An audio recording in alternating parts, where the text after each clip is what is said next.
Good evening, everyone. So I wanted to thank you so much for coming this evening. Hopefully you've had a chance to enjoy some refreshments. Feel free to get up during the evening if you haven't had a chance to do that. I'm Darlene Wetton. I'm the CEO at Temecula Valley Hospital, and I really appreciate everybody attending this evening at our community meeting. I'm going to start a little bit by sharing a little bit about a background as to why we're here this evening and what led us to this point. And then I'm going to introduce individuals that are going to be speaking about the behavioral health hospital that's tentatively planned in Temecula. And then at the end, what we're going to do is have an opportunity for questions and answers. The way we're going to do that is through 3x5 cards, and so we'll be passing those out. Some of you have already written your questions on those. And then I'll be moderating the answers to your questions with our different specialists and experts that are here with us this evening. So that'll be our opportunity. There are restrooms across the way if you need to get up during the meeting. That's certainly fine, or at the end, but I wanted to let you know about that as well. This isn't a public hearing. There won't be an opportunity for you to be, speaking for or against this project. That isn't this type of a setting. This is just a community informational session that we'll be sharing with all of you. So I'm kind of let you know about that. So let me start with kind of a project review. So master plan, and some of you may be familiar with that concept and what that means for those of you that have done large projects before in your own business or in the community. Master plan is what it means for a large entity to kind of plan out their property. So if you were building apartment buildings or you're doing a marketing complex, new retail, they have a master plan. Well, we have a master plan at the hospital. So the master plan for Temecula Valley Hospital, we have 37 acres of land. And the master plan was done about in 2008. So it's a kind of an old and outdated master plan for the campus, and a lot has changed since that time. The first part of the master plan was to build the 140-bed hospital that we have. We added on in 2018-19 timeframe and added a more cath lab procedural areas to the master plan, but we really didn't update everything that was planned in the future. So our opportunity, which we started about 2 years ago, was to plan for the next 30 years. And to do that, we work with the city very closely, the Planning Commission, the City Council, and the city officials on what's involved in updating a master plan. And a lot of that is environmental impact. What's going to happen with the soil, what's going to happen with the traffic, what's going to happen with noise, all the different things when you're doing new construction and how it impacts the community. So that's what's led us to this point. Now we've finished all of the environmental impacts, and we're ready to present to the Planning Commission and to City Council on what's planned on the land over the next 30 years. And in doing so, there was a lot of questions about one aspect of that plan, which is the behavioral health hospital. And that's what led us to this evening. There was enough interest in the community, questions about what was planned there. Not so much everything else that's planned on the master plan, but particularly this. And so that's why we wanted to have this evening to be able to share information about what that is and what that isn't. The other things that are on the plan is the emergency room expansion, additional bed towers, medical office buildings, and the behavioral health hospital. So there's a lot of things planned for the future. I also wanted to address the timeline. We don't have plans to do any construction probably for the next 5 years. So we don't plan on starting anything that's on this master plan, including the behavioral health hospital, for many years. And there's several reasons for that. One is the cost of construction in the state of California. This is very expensive to build in California. Everything requires seismic upgrades to do this, and it's expensive. So right now there are no plans to build or to start building, and that includes what we're talking about tonight. But that doesn't stop the process. This still needs to go to the Planning Commission and to City Council. And so your input is really important because this is part of the master plan. I'm going to be introducing the speakers as we go, and so we're going to proceed onward. So our first speaker this evening is Dolores DiMartino.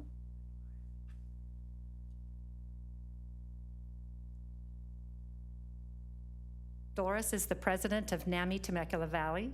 This is a grassroots organization dedicated to building better lives for those in our community affected by mental illness. And Dolores has lived and worked in our community for 9 years. Thank you, Dolores.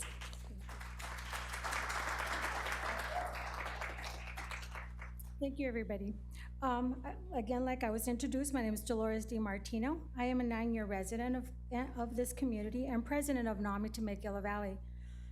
NAMI is a National Alliance on Mental Illness, and NAMI Temecula Valley is just one of 600 NAMI state organizations and affiliates across the country.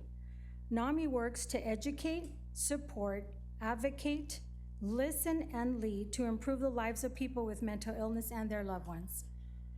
My son Anthony is a bright, intelligent high school honors student that graduated at the age of 16 with aspirations of a career in politics. Anthony was diagnosed bipolar at the age of 19. This disease has transformed my son, now 29 years old, from a happy, full of life, career-driven, and ambitious young man to a withdrawn, isolated, and loss of confidence and drive.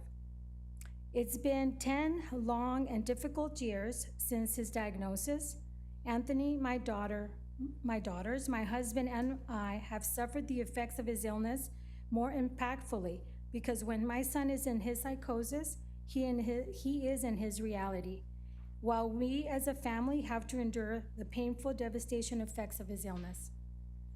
Navigating the mental health care system and realizing the lack of resources has been the second most difficult thing I have ever had to do, right next to accepting my son's diagnosis.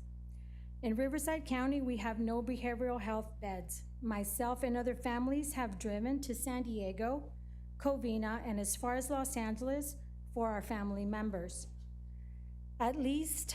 At last resort and desperation, I had to take my son out of the country, across to the border to Mexico to a mental health hospital to stabilize him after his third attempt in stopping medications.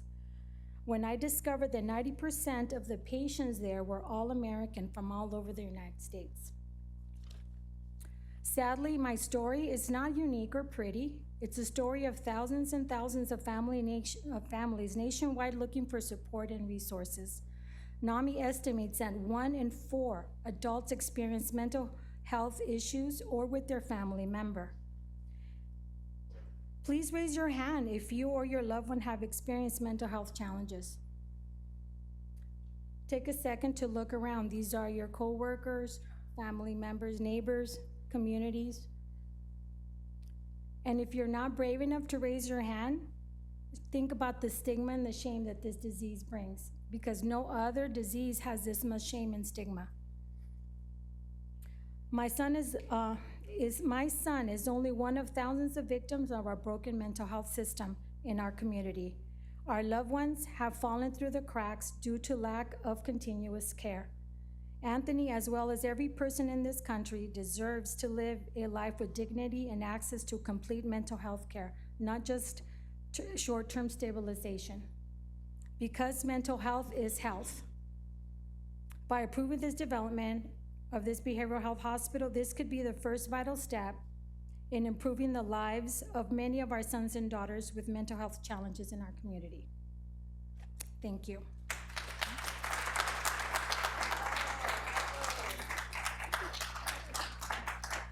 Thank you, Dolores. Now I'd like to introduce Brian Visser. Brian is the Chief Operating Officer at Temecula Valley Hospital, and he's going to share a lot of the facts about what we're planning at Temecula Valley. Thank you, Darlene. Thank you, everyone, for coming. It is my privilege to be able to give you an overview of the actual specifics of what we intend to build and operate on the campus at Temecula Valley Hospital. The proposed facility is a 120-bed private behavioral health facility. The programs built and run out of this facility are designed to meet the needs of local residents. This includes first responders, and special programs for active duty military and veterans.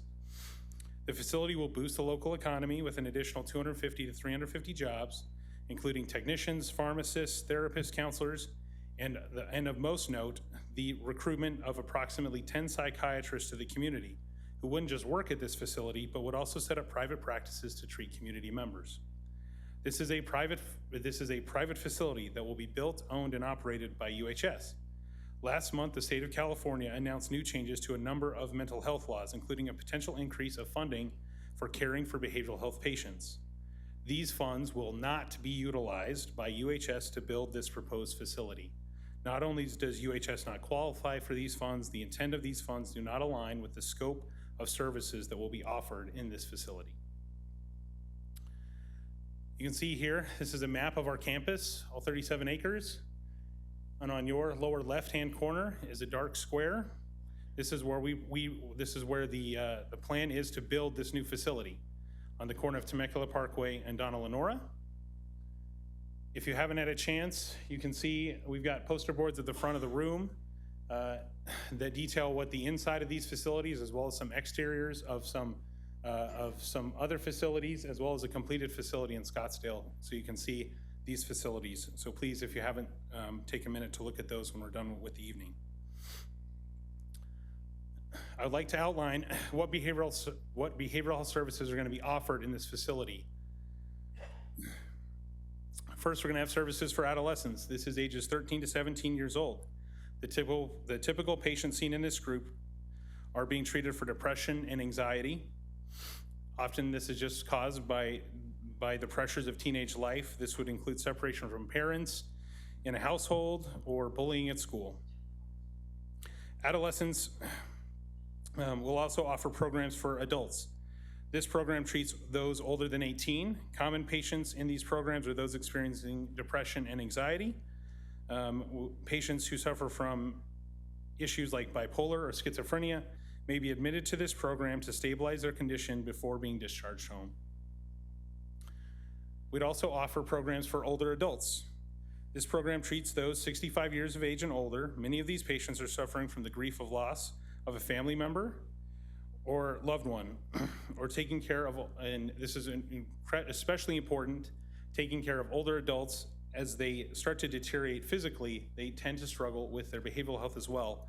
This is a vital support in communities as they age. UHS has something called the Patriot Support Program. This is a program that targets veterans and active duty military members. This program is actually coordinated specifically with the VA and TRICARE, and is an affiliated institution able to take care of this population. I think everyone knows in our community, particularly, there's a large number of veterans and military members here, and this is a vital resource to this large population in this community. In addition to the inpatient services outlined here, the facility would offer outpatient programs to all of the same groups previously mentioned. These outpatient programs would include transportation to and from the facility, and also a variety of offerings of virtual programs. These outpatient programs typically provide service to 2 to 3 times as many patients as the inpatient programs. The reason for this is that outpatient programs have been shown to be highly effective at reducing readmissions to hospitals and keeping patients' behavioral health conditions well managed over time.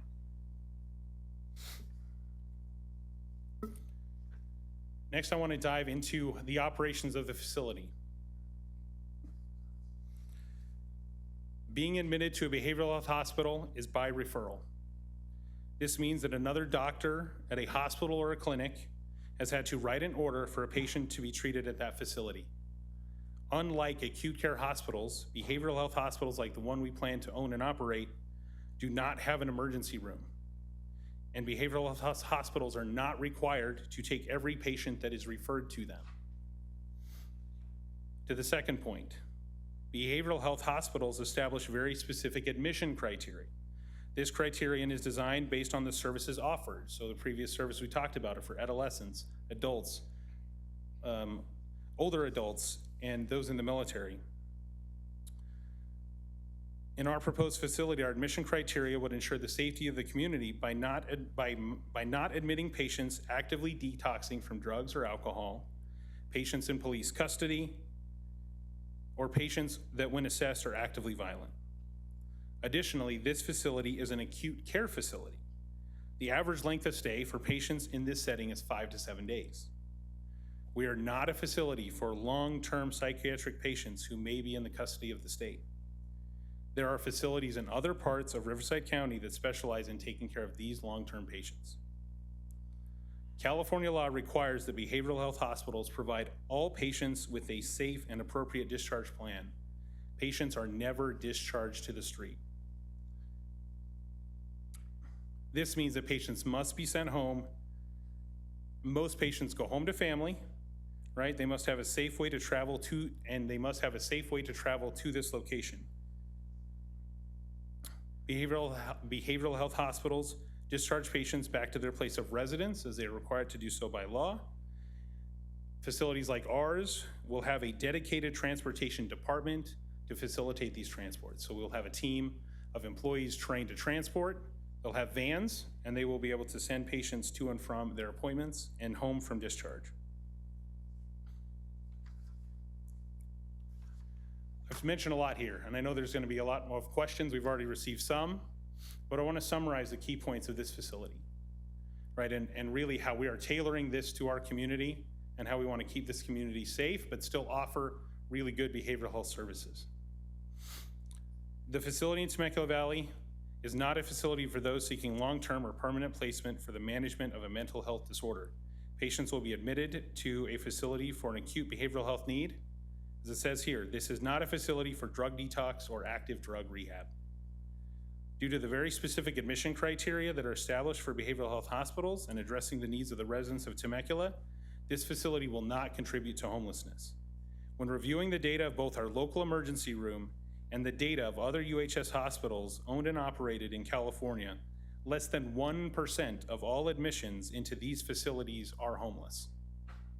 This is controlled by not having an emergency room not having an emergency room operating at the proposed facility, admitting by referral, and not allowing police drop-offs. With the tight controls on the patient population I just mentioned, these facilities do not contribute to crime. A patient discharged from the hospital is not discharged until a safe discharge plan has been finalized. These plans are required by law to include transportation to and from a patient's home, wherever it is located. The facility at Temecula Valley will have a dedicated transport team for this purpose. One of the common misconceptions that I've heard about this project is that hospitals, clinics, and long-term care facilities outside of our region will flood this area with patients, even people citing they'll be brought in by the busload. To address this, I want to provide some context as to why this is not accurate. At both the federal and state level, there are highly enforced laws that protect against this. Facilities found to be transporting patients without an accepted admission or something that we refer to within healthcare as dumping patients. This is in violation of federal and state laws with a first offense fine of $100,000 and immediate suspension of an organization's license. These are very serious crimes. These laws are policed by both the California Department of Public Health and the Justice Department of the federal government. Before we transition here, I just want to say, I, like Dolores, have my own experience with family members that have struggled with mental health. I live 2 miles from the hospital. I would not be advocating for something that I felt would bring harm to my family or my children. And it's my honor to be able to stand here today and to be able to present these facts about this project. Thank you. I'll let Darlene introduce our next speaker.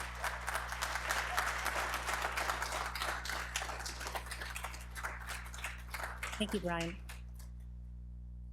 So it's my pleasure to introduce Dr. Soleimani. Dr. Soleimani is a board certified in emergency medicine, and he serves as the assistant medical director of the Temecula Valley Hospital Emergency Room.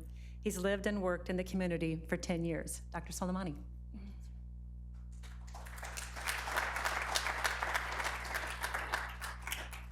Well, thank you all for having me here. It's such an honor to be here. I'm standing here seeing so many friends, family members here in the audience, so it definitely brings such a joy to my heart to be part of this basically meeting today. As Darlene mentioned, I have been taking care of the Temecula residents for the past 10 years, almost 10 years. I moved there in 2014, immediately fell in love with this place. Consider myself be very lucky to live in this area, so I'm very overprotective over Temecula, and I'm always very involved with the community. So today I'm just going to give you guys some basic numbers and statistics, and help everyone understand what's going on in our emergency departments. Each year at Temecula Valley Hospital, we see 47,000 patients. Out of those 47,000 patients, about 25% of them come to the hospital with the chief complaint of behavioral and mental issues. And out of those 25%, 70% of those individuals are from Temecula Valley region. They have Temecula Valley zip codes. They are your friends, your family, your coworkers. They are the people you go to their grocery stores with. They are people that are standing in line when you pick up your children from schools and whatnot. So unfortunately, mental health is a problem that it's silent. People don't talk about it until it gets really bad and goes out of hand. And when that happens, they come to the hospital seeking for help. And a lot of times it requires inpatient hospitalization.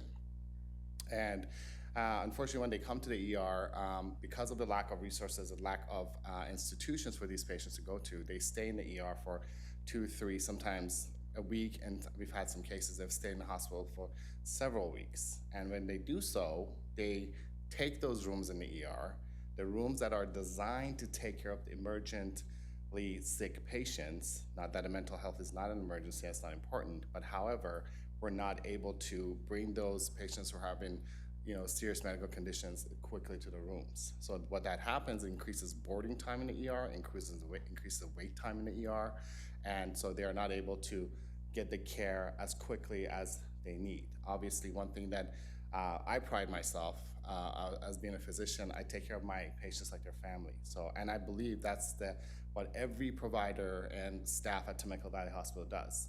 And we're not able to take care of our patients like family members because they're gonna be sitting in the waiting room for a long time. They're gonna be sitting in those rooms for a long time because there are no places for them to go.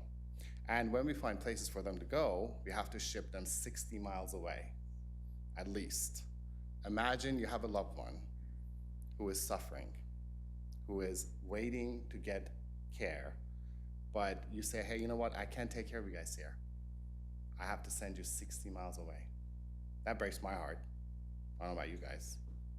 It really does. And not only that's hard for the patients, it's very hard for the family members.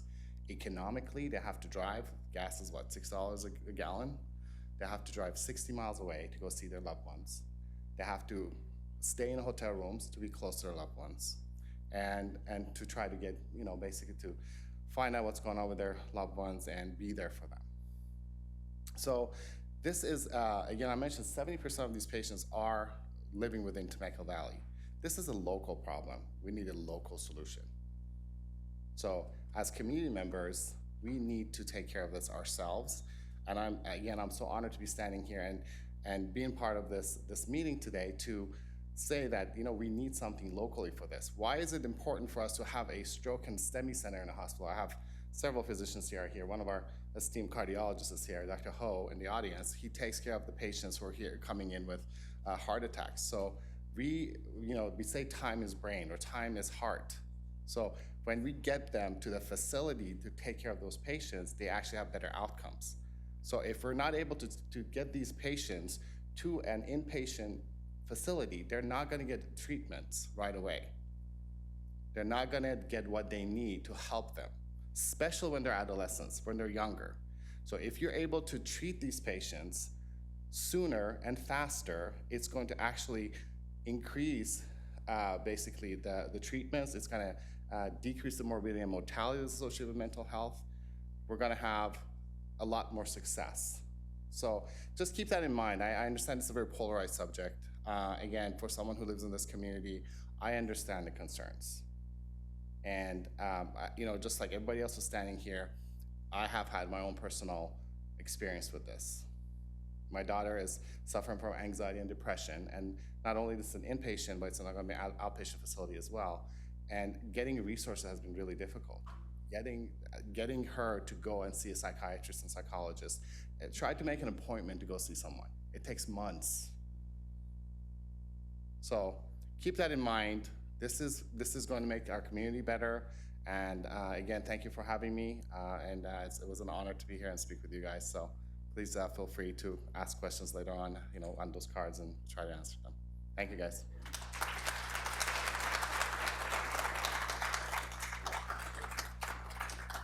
Thank you, Dr. Soleimani. Now it's my pleasure to introduce Dr. Sonia Quijada. And she's got an impressive background here. Dr. Quijada is a Harvard graduate of psychiatry. For the past 20 years, she's been working in the Temecula community. In her practice, she specializes in medication management, psychotherapy, public speaking, and writing. She has served as medical director at 2 different psychiatric hospital outpatient programs. So thank you so much.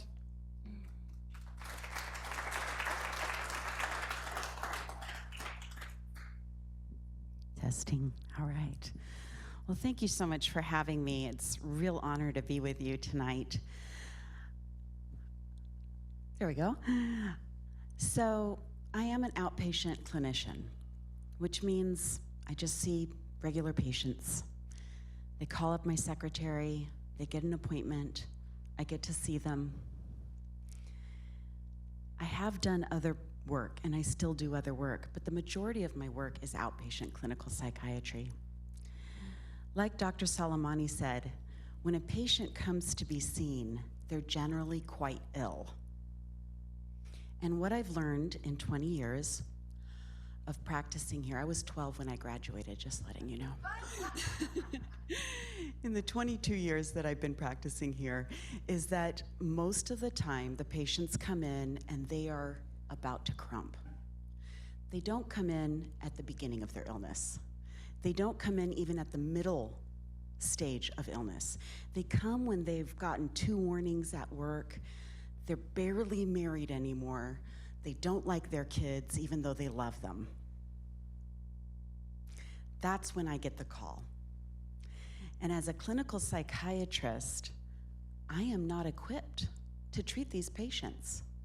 They are what we call above my level of care in outpatient psychiatry, because if you're in an emergency, you should not be in my office. My office is not designed for crisis management, for frail medical conditions. It's designed as an outpatient clinic for patients who are mostly stable. It doesn't mean they don't have problems. It doesn't mean their medications don't need to be adjusted. But if they're that ill, I'm not going to be able to give them the close care that they need to recover. That puts them at higher risk, in fact, because they think they're okay now. So I often find that they come in and I immediately make a referral out. In fact, I was the one who brought Loma Linda here in 2002. And it wasn't me alone, but I was their medical director and I brought them here for their day hospital, and I loved working with them. But I brought it because we had a terrible gap in our community, and they're not enough. We have so much more need that hasn't yet been met. So these patients will come in crisis, and I'm not enough. Let me introduce you to Anna. I meant to turn on my timer, and I got excited because she started talking about me. And I was like, is that me? All right. So Anna comes to see me, like Dr. Soleimani said, when she was almost tipping over. She's married. She's 42. She has 3 kids. But you know what? She's barely married. Her husband and her hardly talk. Somehow they co-parent. They haven't slept together in 8 months because he's using porn.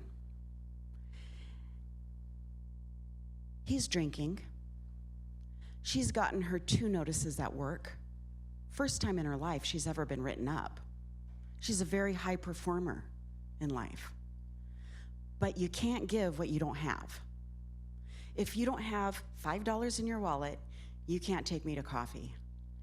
And it's the same with mental health or biology, any kind of health. If you don't have the biology, you can't give it. And 100% of your emotions and 100% of your behaviors come from where? The brain. They don't come from a cloud by day or a fire by night. They come from a biological organ. And if that organ is not healthy, then the symptoms of that medical illness are the behaviors and emotions. So Anna couldn't give what she doesn't have because her world around her, the reality, was defined by the condition of her brain. If you take away all of your stressors in life, you're left with the condition of your brain.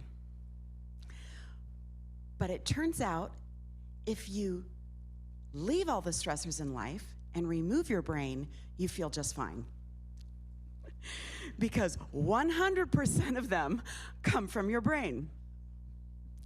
So Anna came to see me in crisis, medical crisis, ill. You know, the average time to treatment is about 12 years that people take before they actually get in treatment.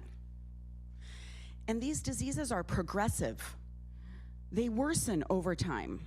The illness worsens over time. So if Anna gets treatment now, that means in 10 years, her brain's better than it would have been otherwise because it's progressive. So I referred Anna to Loma Linda. Am I supposed to say that year? Feel a little uncomfortable. No. And she was there about 9 weeks. She came out back to clinic about 3 weeks after discharge and told me it was the best experience of her life. She wishes, she said, she had done it 5 years before. Now, the sequelae of that is immense because depression is contagious. Mental illness is contagious. You cannot live in a home with depression and not get depressed. So all of Anna's children, they were depressed. Her husband was depressed. Now, guess what happens when Anna gets well? Imagine the impact. Her children get better. Her husband started getting treatment for alcohol, stopped using porn. They started sleeping together again. Hurrah! Their home started healing, and they can't give what they don't have, so they couldn't heal. You see that? It couldn't heal because they didn't have what it took to heal biologically. Now, after seeing Anna after partial hospital program, she came to see me every 3 to 6 weeks until her meds were fully stabilized. We actually had a chance at that point. And then when she stabilized, you know what? She missed an appointment. It's the first sign of a healthy brain. So they don't want to see me anymore. And it's the worst part of being a psychiatrist because once they get healthy, I don't get to see them very often. It's really nice to talk to you.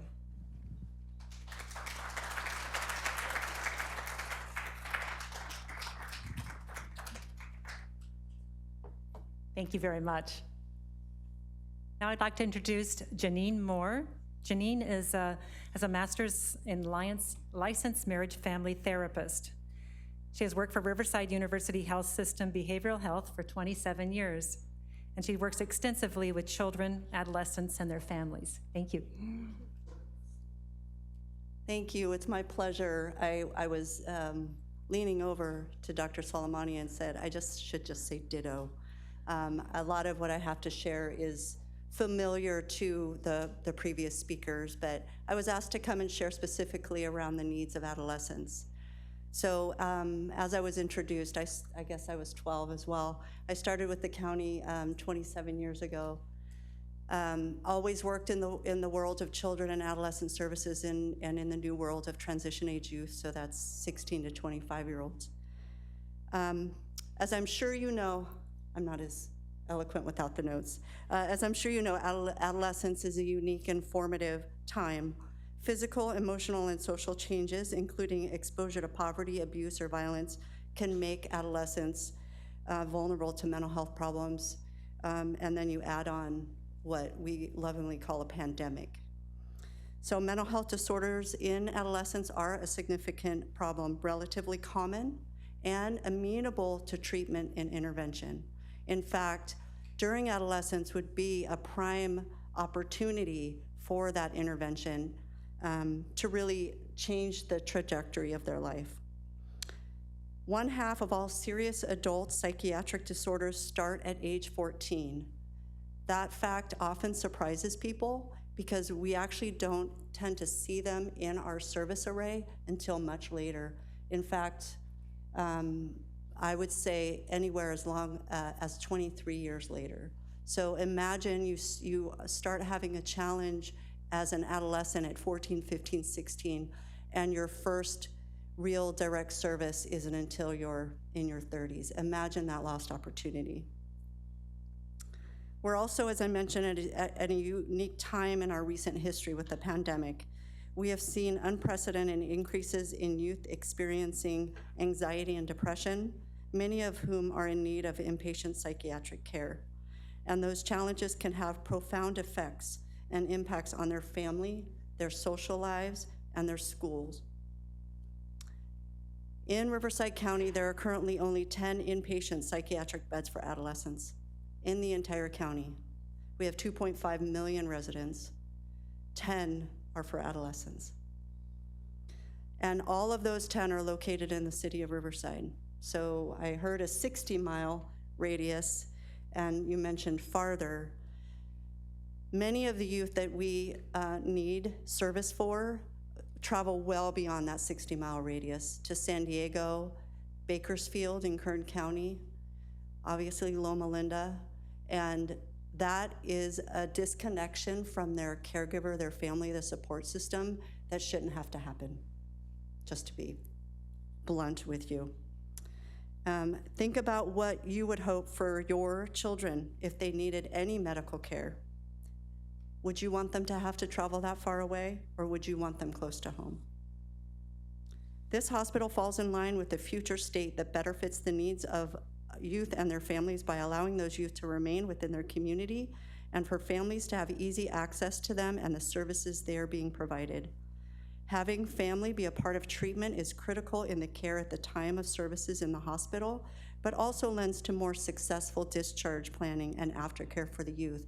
And in the case of this behavioral health hospital, that PHP and IOP level of care will allow the family to be involved much more easily and really to allow that access. Another critical piece in this conversation is the power of the youth receiving the right level of care at the right time. Receiving needed care in the inpatient psychiatric setting when needed is really seen as early intervention because it allows the youth to receive the appropriate level of care at the time it is needed and then focus on appropriate step down to a lower level of care. Effective and timely treatment early on leads to higher levels of engagement in treatment and stability of ongoing mental health challenges in the long term. By teaching coping strategies that meet the needs of the youth, providing any needed medication supports and supporting families while their youth are in the hospital, there is an overall benefit to their long-term outcomes and many times reduces risk of long-term chronic illness. So overall, the sooner we provide the treatment that these adolescents need, the better the long-term outcomes. And I will share with you that in my experience, it is our young population that is the most welcoming of this type of intervention because they truly understand the need. So I appreciate the opportunity to share this with you.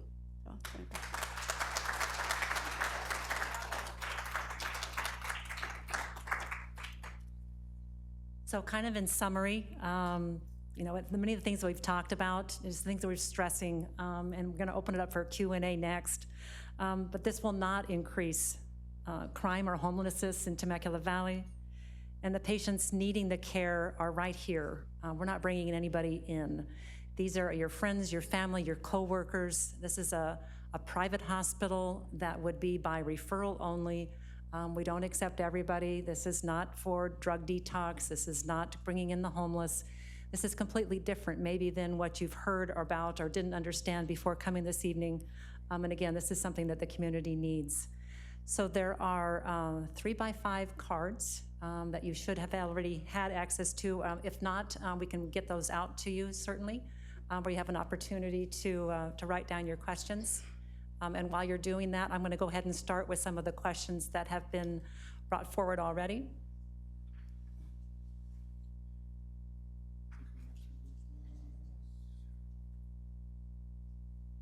Let's go ahead and ask it again. So the first question is, what is being done to ensure the safety of the community, especially the students at the school and patients in the hospital when the people with behavioral problems are released? And I think I'll have Brian, if you want to address that. Yeah, certainly. As sort of shared, right? The way that these facilities operate, right, is by referral. And essentially, we are required to make sure that patients have a safe place to go whenever they discharge home. And we are required to get them back not only to their home, but to their place of residence. So if we admit someone from a different community than directly here in Temecula Valley, we need to transport them back to where they were, right? That is one of the key details that is required of how these facilities operate.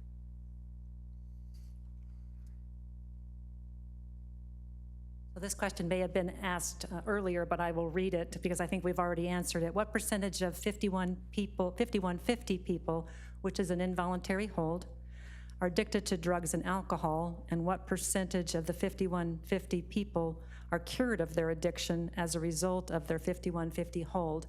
And I think we answered that earlier, that this is not a drug detox or substance abuse, so we won't be treating for addiction, so that really doesn't pertain to this.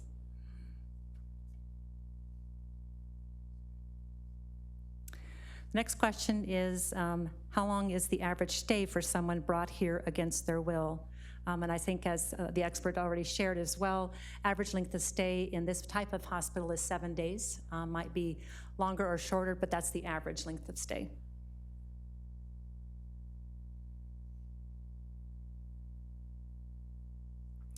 Are any of the rooms planned in the expansion locked rooms? Why are locked rooms required? And someone I failed to introduce, and I apologize. Bob Denny. So Bob Denny is here. Bob Denny is the Senior Vice President of Strategic Operations for the Behavioral Health Division for UHS. He's a master's trained counselor for San Diego State University and has over 40 years experience in the behavioral health field. So I think I'll have Bob answer that last question.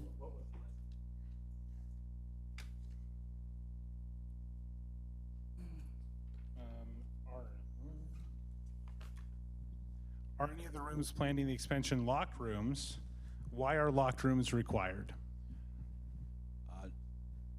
No patients are, the rooms within the facility are not locked. The facility perimeter is locked, but the rooms in the facility are not locked.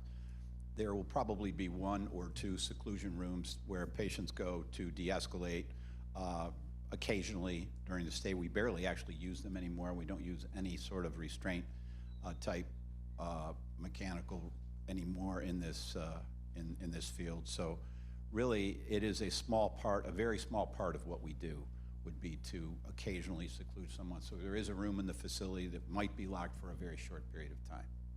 It's just that simple. Thank you.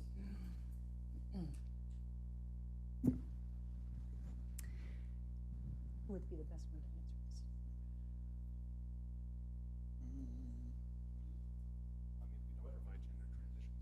This might be another one for Bob as well. Will this center offer services for youth seeking gender transition?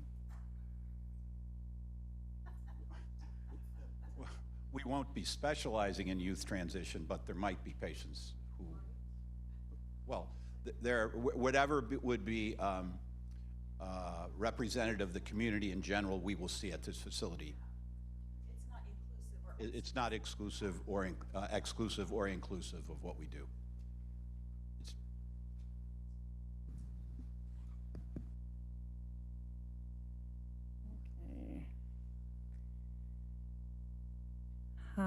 Questions. Is it locked? I think we addressed that a few minutes ago.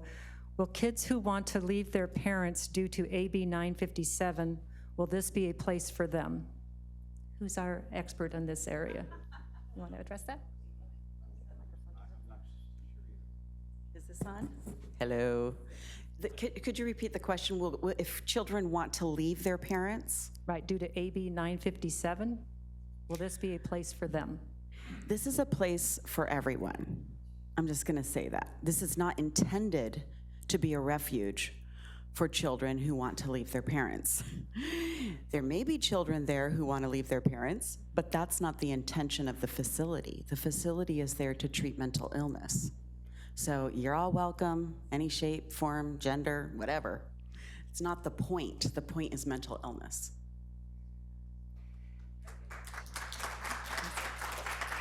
How can you guarantee no long-term? Part of that is, and I'll be pretty blunt about this, being a private for-profit entity, these are people with insurance. And this isn't for somebody that is, going to be there for a year. The reimbursement from, the insurance agencies is usually going to cover for 7 days. So this isn't set up for somebody that needs that long-term chronic illness. The hospital in Fallbrook that used to be a regular hospital is now for long-term psychiatric. So there are facilities that are designed specifically for long-term care, and this is not what that's designed for. Why put a mental hospital in the southwest corner of Riverside and not something more centrally located? We actually need them many different places, and so this is a start to put them here.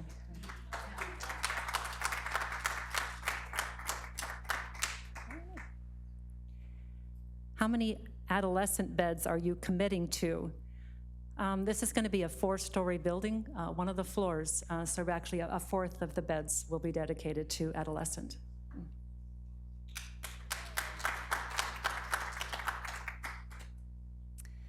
Will this hospital be contracting with law enforcement to utilize for 5150 holds?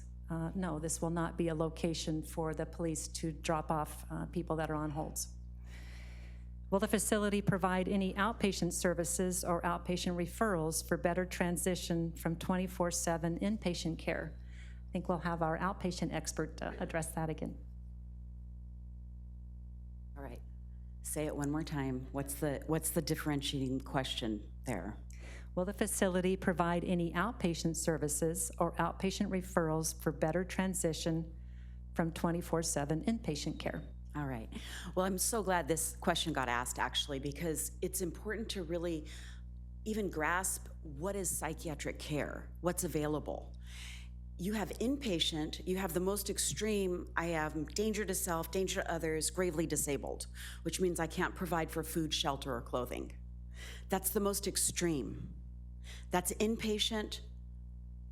You're not safe for the streets, for yourself or for others. You're not safe for your own home. That's the extreme. Then we have everything else. And that includes a step-down unit. So outpatient hospital is a step-down unit. When you're hospitalized inpatient because you've been so ill, you need a place to go from there. We used to have long care facilities. I mean, hospitalization was for months historically. Now we get it for 3, I'm impressed. 7 days is amazing because the majority of what I'm experienced with is 3 days. If you go longer than that, it's way, way exception. I think part of it is the pleasure of working with a facility that's for patients who want to be there. Wow. So that's a different population. When you are stabilized from quote unquote crisis, you need to continue to stabilize. You don't come to my office. If you do, maybe it'll work out. But it's best if you go to the day program where they do what's called dialectical behavioral therapy. It's a offshoot of cognitive behavioral therapy, which was developed by Marsha Linehan. Fantastic. What it does is it alters the pathways in your brain. It actually changes, like Indian trails, when something stimulates you, how do you respond to it? Because we have patterns, we myelinate, we get grooves, and dialectical behavioral therapy is designed to shift that to a way that when you think and you respond, it's actually kind to you. It's healthy. That's what's done in the day hospital. It's intense. 5 days a week, sometimes you step down. 4 to 9 weeks, sometimes 12, depending on different reasons. Then you are ready to go to outpatient clinic because, again, it's not safe for you if you're not stabilized. So it's called a step-down care. It's the best way to term it. Thank you.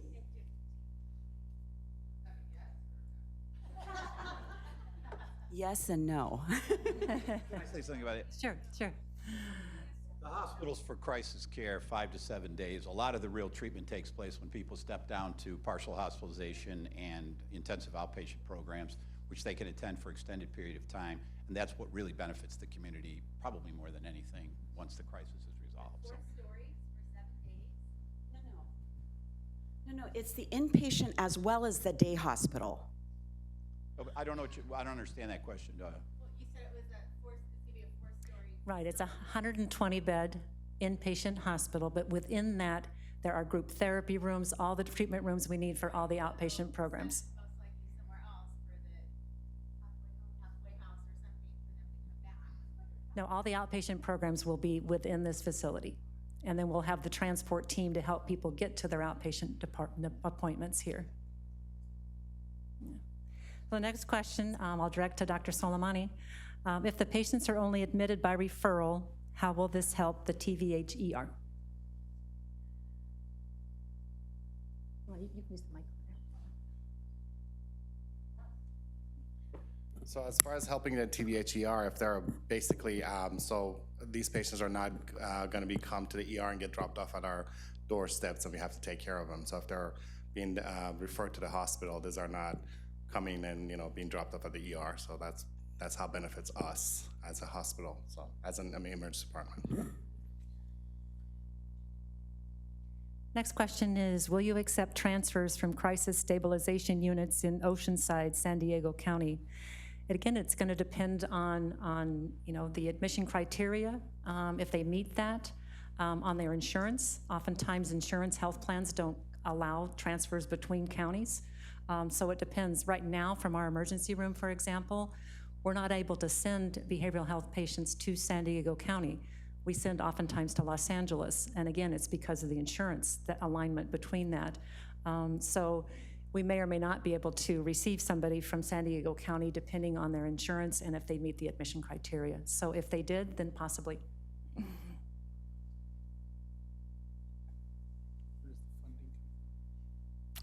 Where does the funding come from?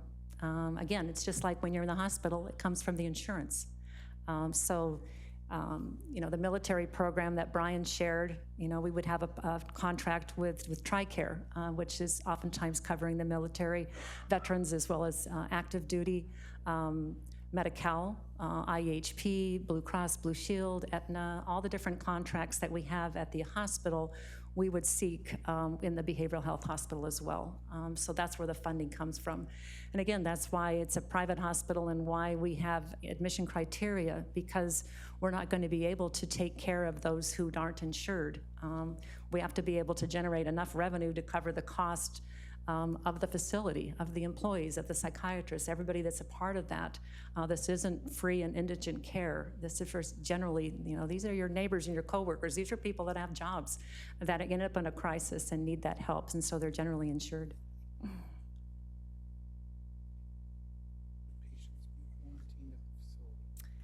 Bob, this might be you again, because I'm not sure. Will COVID patients be quarantined at the facility? We have protocols to take care of COVID patients. They'd be quarantined as they would be anywhere in any hospital, wear masks, sometimes be in a single room, the usual things that you would do. Yeah. But we can treat COVID patients. According to the World Health Organization. Yeah, exactly, there you go. Yeah. According to the CDC. Most of the rooms in a behavioral health hospital are not private. Most are semi-private, and that's intentional because that helps with the treatment plan. But there are a few rooms that are private, so individuals with an infectious disease would be in a private area. I think that helps. All the illegal immigrants have free health care through the state, correct? So you will get reimbursed. But again, they may not meet our admission criteria. But again, I don't have to accept them. I think the question is, will there be counselors for children?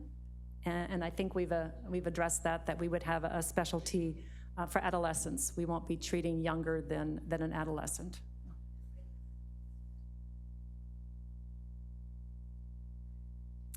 Now, the next question, will ER doctors refer directly to the behavioral health center if they're identified as needing psychiatric care? Dr. Soleimani is shaking his head, yes.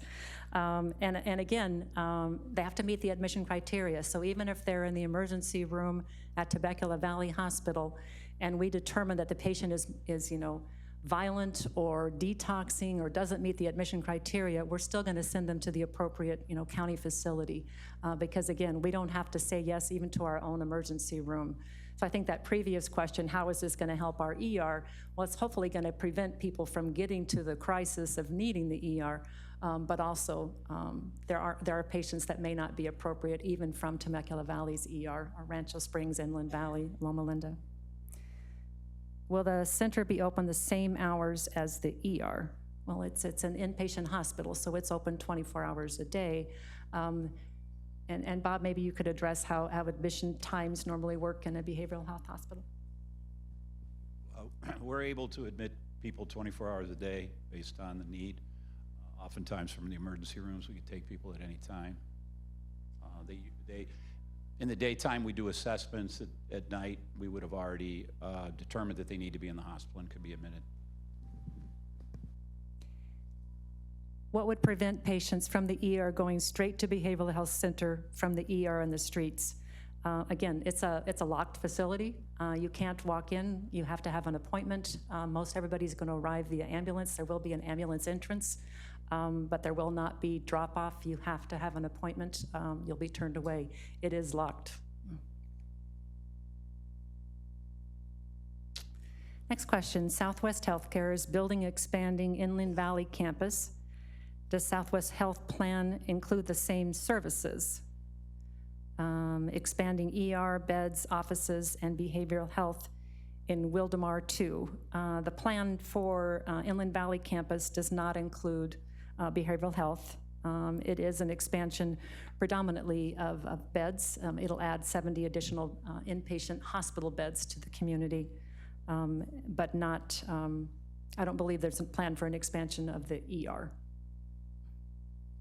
Mike saying it is an expansion of the ER? Okay, but not behavioral health.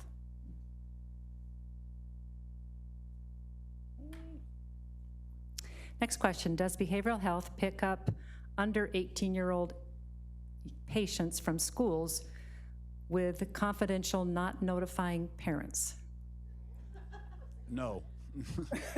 No, we don't do that. Okay. Where is the aftercare treatment that patients will be sent? I think as we've already explained, the aftercare treatment is at the same location. So it'll be here in Temecula on the Temecula Valley Hospital campus at the behavioral health. That is where the outpatient services will be offered. Who or what will hold the hospital accountable? Well, there's all kinds of regulations to hold the hospital accountable. Brian mentioned some of those. I think the other thing that's important in working with the city, some of the things that we put together when we opened the acute care hospital was certain requirements of the hospital, when we would have a certain amount of beds, when we would open the hospital. And we can do the same thing as we're working with the city council on this project as well, that we would have to have discharge back to home, that we would have to have a transport, that we would have to have admission criteria, that this wouldn't be long-term care treatment. We can put all of those. That also helps, the city hold us accountable for what we're bringing to the community. But there are a lot of regulations involving behavioral health that we can't vary from. Oh, there you go. Is TVH willing to work with the city to place conditions of approval on the expansion? The answer is yes. To ensure that concerns do not escalate to a level of impact to the community. Absolutely. Will autistic adolescents and adults with severe problem behavior be seen at the facility for care? We don't treat people with autism at our facilities because it requires a specific behavioral type of, we could have those kind of programs, but it's not planned here at this facility. We're not equipped to take care of those types of patients. Question, if you have presented the Behavioral Health Hospital as a Riverside County-based facility, why are you considering placing it at the extreme boundary of Riverside County? And again, I think the opportunity here is we have the land. Land is very expensive in California, and constructing anything is very expensive. We don't have land availability at other sites in UHS in Riverside County. You know, UHS has Corona Regional Hospital. They have a small behavioral health unit in that location. But at Inland Valley and Rancho Springs, you know, which are also this part of Riverside County, there is no available land to build something of this size to meet the community need. And it's really difficult to acquire land, you know, and it can spend that cost as well as the construction cost. So that's really the main answer. And I'm hoping that other entities will do this in Riverside County outside of UHS that might have land availability. We've been looking for land for several years to build something in Riverside County, but haven't been able to find anywhere. So this was a great option for us, being on the campus of Temecula Valley. You mentioned not for those who are a danger to others due to hallucinations, etc. Where will they be taken? Why can't we stabilize the inpatient here? Who's the best to answer that?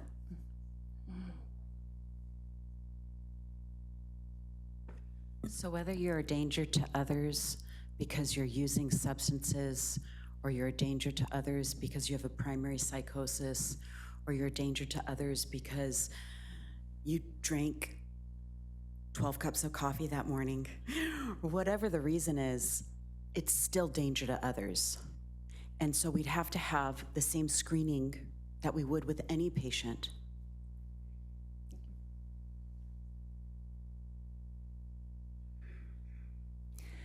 What other behavioral health facilities does Southwest Healthcare operate? I mentioned Southwest Healthcare represents the 5 hospitals here in Southern California, so Corona Region is the other one. But Bob, you want to talk about the other behavioral health facilities with UHS? We have approximately 200 acute behavioral health facilities in the United States, 6 in California. 6 in California. We recently opened a 7th one 2 months ago in the Fresno area, Madera County, California. It is. There's a picture of it over on the easel on the far end. We have a lot of experience in California. We have a lot of experience around the United States. We're the largest provider of psychiatric treatment, inpatient psychiatric treatment, and outpatient psychiatric treatment in the United States. So we have a.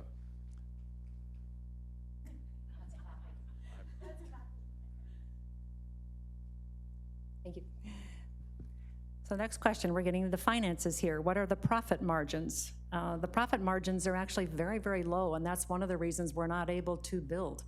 To construct anything in a for-profit company, you have to demonstrate at least covering your cost and having hopefully some return.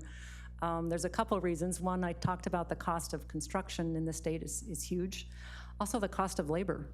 With the recent passing of SB 525 in healthcare, minimum wage is going up to $21 an hour for healthcare entities. That's millions of dollars that's going to be spent by hospital, and there's no additional revenue coming in to offset that expense. And so the profit margin on a behavioral health is almost zero. And so you're really doing it because it frees up your emergency room. It helps for other types of reasons. It meets a community need. It is not a profit-generating thing, and that's why you don't see these being built everywhere in the state. It's a difficult thing. Who stands to profit? Well, profit financially, really no one. Profit for all the other reasons we've talked about, everyone. Will the public have access to the facility's economic impact?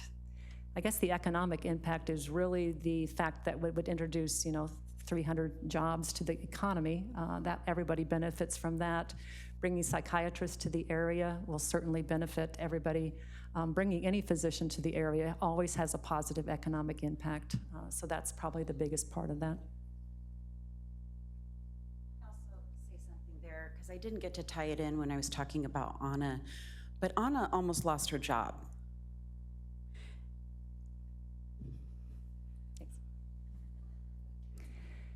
Next question. School counselors probably have a good pulse on the need for local behavioral health services.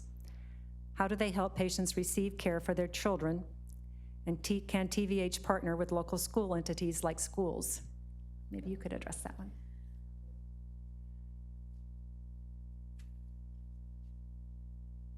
I can try. I mean, I think the relationship between the local school districts and the hospital is critical. I mean, in the work that I do, we can't be successful if we're not in partnership with the stakeholders in that unique adolescents' lives. So I would hope they would be a part of your, at minimum, your discharge planning and your outpatient services. I think we may have already offered and answered this one, but where are the alternative locations for a behavioral health hospital in Southwest Riverside County? And again, it comes down to the land. Because the property is already owned, that's why this site is being considered. We would never be able to afford to do this if we didn't own the property.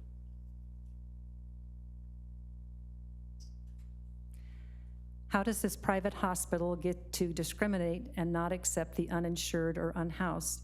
Isn't that against Medicare, Medi-Cal?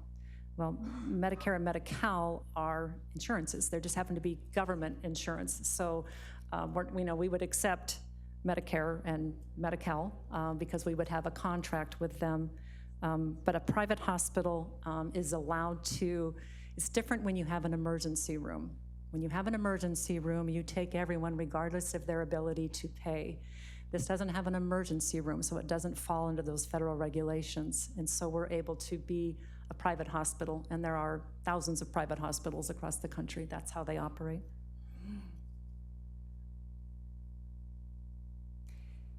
If the state gives money for the building of the center, will it be built sooner than 5 years from now? Well, the state won't be giving money for the center, again, because we probably wouldn't qualify for that. So the state's looking at county-funded programs or types of services that don't have private equity or private investment. So we wouldn't qualify under that. Are we receiving any funding from the state of California? No, we are not.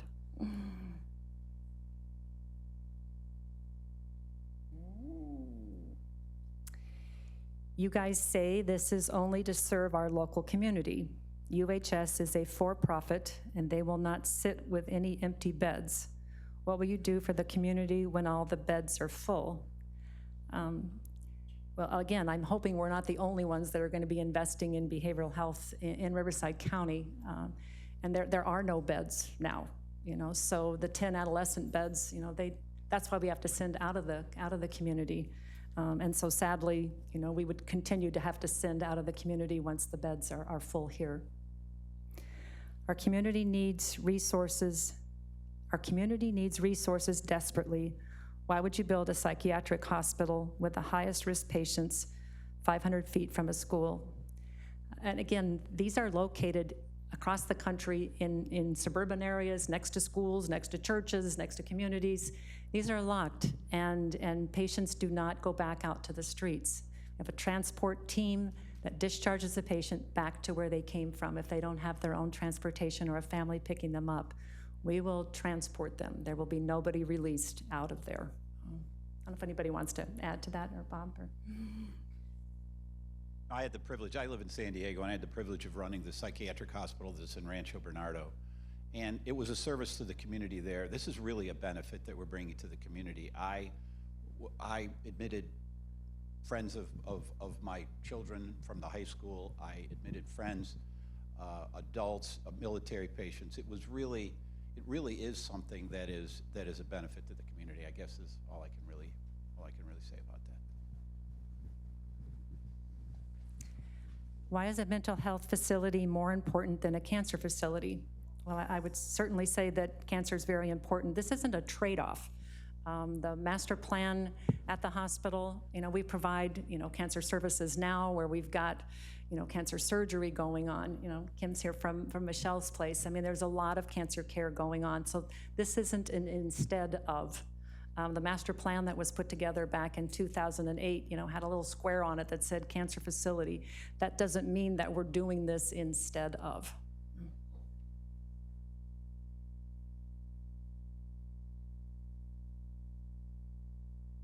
What does that say? So of the 5150s, how many will meet the mission criteria? Do you have a demographic breakdown? Do we have a demographic breakdown of the, I think that's 5250 population? I mean, it's everybody in this room. I mean, it's all of us. We all have, people think that it's some mystery thing that exists out there. I mean, it's your friends, it's your family, it's your coworkers, it's adults, it's adolescents, it's the military, the active military. This is the demographic. You're looking, they're looking at it. The fact of there being 10 adolescent psychiatric beds in a community of 2.5 million people is absolutely extraordinary. Riverside County has one of the greatest shortages of psychiatric beds in the state. It's a place where it's really needed. I think it's needed as well as any other healthcare service. It really rounds out the services that are already being provided by the Southwest Health System here. I really think that it's going to be an extraordinary benefit. I've said that 2 or 3 times, but. Yeah. Do you have a comment as well? The cheap seats here are speaking, and they asked me to say a few words, but I agree. If you are ill, you can't work. By gaining treatment for illness, you gain your jobs back. You gain your capacity to live. Because remember, you can't give what you don't have. It is us. This is us. It is our parents, our children, our brothers, sisters. It's our neighbors. It's us who want to continue to contribute to our community. We want to be active citizens, but you can't give what you don't have. So this is a beautiful opportunity to retain what we consider valuable in our community.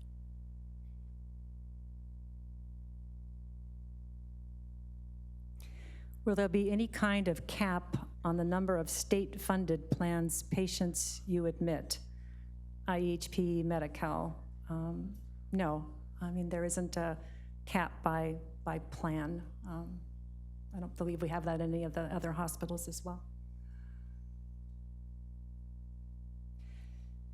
Since this will not be a drug treatment facility, but mental health issues many times come with drug use, especially with adults, what is the facility's plan to deal with the types of patients, considering 75% of the patients will be adults? And actually, we've had a lot of success with this recently, with really finding the resources in the community for drug addiction and withdrawal, and treatment centers that specialize in that, and we would continue to refer to those facilities.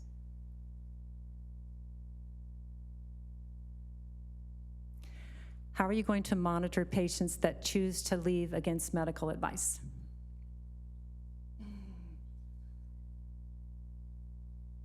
How will we monitor them? Occasionally patients choose to leave against medical advice, and we would manage them like we would manage any of the other patients and their discharge. We would make sure that they were seen by the physician and appropriately discharged to a care facility or home. I mean, I don't know that we would monitor patients that were leaving against medical advice any differently than we would monitor any other patients. They can't force them to transportation back to where they came from. Yes, we do take them back to where they came from. But if they don't want to do that, they just want to go back to the riverbed or wherever they were. We don't discharge people to the riverbed. Specific issue at the hospital. If you just want to ask him after, I can talk to him. Yeah, those are really unusual situations. I mean, they're sleeping in backyards in our community. I think the question here is, what are you doing to address the safety concerns? And I think we've talked about that. You know, I think the discharge process is huge and very important. That keeps the community safe. I think the admission criteria is really important. And again, the fact that this is 1% of those that we'll be caring for or less are the homeless. So these are not people from the riverbeds that we'll be treating in the hospital. So I think that kind of helps to answer that question. The first part of that question was about the incident that the young lady jumped over my fence and got in with my horses. Can we use the cards, please? She was that not the first admitted to part of the hospital yet. She had jumped out of her parents' car and ended up running down the trail. So my question is how do you expect to handle the safety concerns? Yeah, I think the difference here is, you know, right now we're working in an emergency room. And right now we don't have, because we're not a behavioral health hospital, we don't have transport teams. We don't have the mental health support.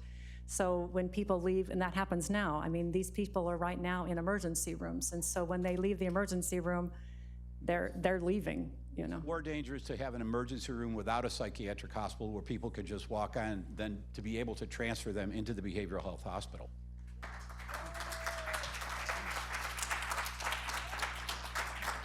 Did everybody have a chance to turn in their cards? Are there any more cards out there? Okay.